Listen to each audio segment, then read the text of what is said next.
রাজবাড়ীর দৌলতদিয়া ঘাটে নিয়ন্ত্রণ হারিয়ে পদ্মা নদীতে বাস পড়ে দুর্ঘটনায় নিহত বেড়ে ২৬ জনে দাঁড়িয়েছে। শনাক্তের পর স্বজনদের কাছে হস্তান্তর করা হচ্ছে মরদেহ।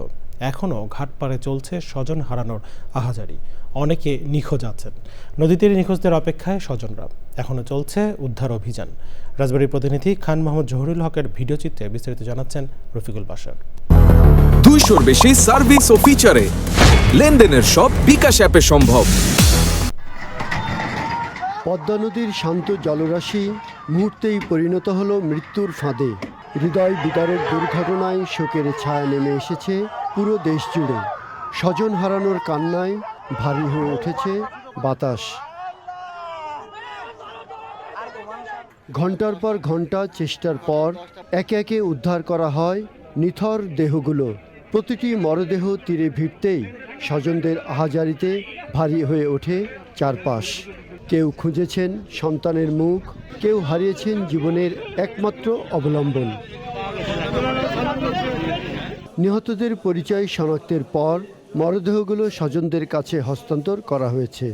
ধর্মীয় আনুষ্ঠানিকতা শেষে সম্পন্ন হয়েছে দাফন। প্রতিটি জানাজায় নেমে আসে শোকের কালো ছায়া। ৮ বছর বয়সী ছেলে আলিফকে বাসের জানালা দিয়ে বের করে দিয়েছিলেন মমতাবয়ী মা। ছেলে বেঁচে ফিরলেও ফেরেননি মা। মর্জিনা খাতুন হাসি, রাজবাড়ির হাসিয়াপা নামে পরিচিত হাসি খুশি মানুষটির চিরবিদায়ে এলাকায় শোকের ছায়া, স্বজনদের কান্নার role.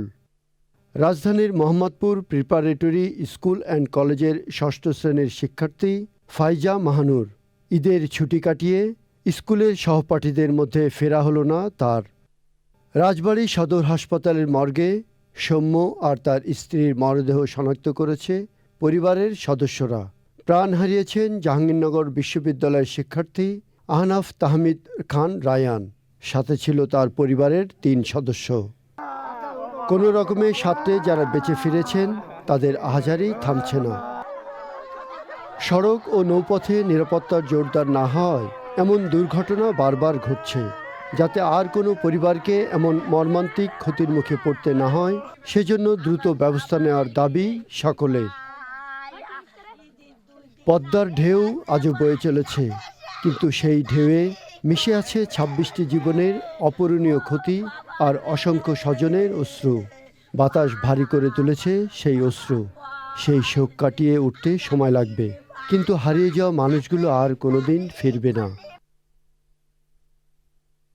Rafiqul Bashar, channel I, Dhaka.